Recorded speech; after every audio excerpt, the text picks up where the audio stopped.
It was 2:42 a.m., the dead hour of a Tuesday, where the only customers were usually truck drivers or the sleepless seeking a caffeine fix.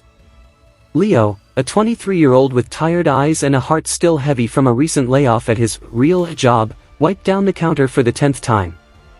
He took this graveyard shift to keep his mother's medical bills paid, but tonight, the silence felt heavier than usual. The bell above the door chimed, but it wasn't the usual weary traveler. 3 men stepped in, their movements synchronized and predatory. They didn't head for the coffee or the aisles. They walked straight to the counter. The tallest one, wearing a frayed hoodie pulled low, didn't say a word. He just placed a heavy, cold hand on the counter and leaned in. The other 2 fanned out, one locking the front door and the other moving toward the security camera in the corner. Leo felt his pulse thrumming in his throat. He had no weapon, no panic button that worked, and a bank account that was currently sitting at $12. Everything in the register, kid. And your phone.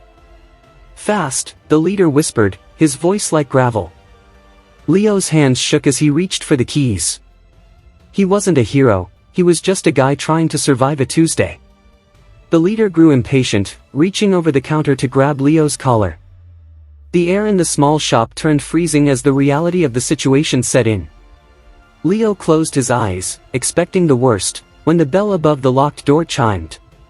The thug at the door fumbled with the lock, confused, as 3 figures stood outside in the dim street lamp glow. The door didn't just open, it was held open with a quiet authority. In walked an elderly woman in a faded floral coat, a middle-aged man in a grease-stained mechanic's uniform, and a teenager with a backpack. They didn't look like heroes. They looked like the neighborhood. The woman, Mrs. Gable, who lived in the apartment above the deli, walked right up to the thug blocking the aisle. "Move, dear," she said, her voice steady and sweet. "I need my peppermint tea, and I believe you're in my way." The thugs were momentarily stunned. The sheer normalcy of her request acted like a physical barrier. The leader let go of Leo's collar, his eyes darting between the register and the newcomers. The mechanic, a man named Marcus who Leo had seen fixing cars down the street, didn't look at the thugs. He looked directly at Leo. "You okay, Leo? You look a bit pale. I brought back that wrench I borrowed from your dad's old kit last year. Figured tonight was as good a time as any to return it." He placed a heavy, iron wrench on the counter, a silent, metallic promise of protection. The teenager, a local high schooler named Sam, simply pulled out his phone, not to hand it over, but to start a live stream. "Hey guys," Sam said to the screen, his voice ringing through the quiet store, "I'm down at Miller's with some friends. Say hi to the camera, fellas." The lens pointed directly at the 3 thugs. The power dynamic shifted in a heartbeat. These weren't heroes with capes, they were people who chose to see a neighbor in trouble and refused to look away. The thugs, suddenly stripped of their anonymity and their intimidation, backed away. The leader spat on the floor, but the fire in his eyes had been extinguished by the cold light of community.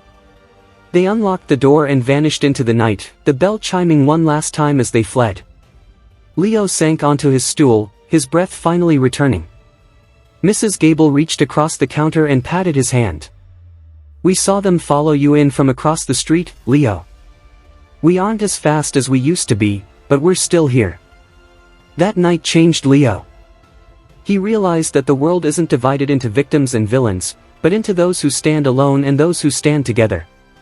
He didn't just keep the job, he turned Miller's Corner into a hub for the neighborhood, a place where people didn't just buy milk, but checked in on one another.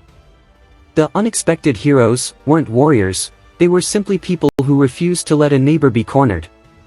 The greatest strength doesn't come from a weapon, but from the quiet courage to walk into a room and say, "I am here with you."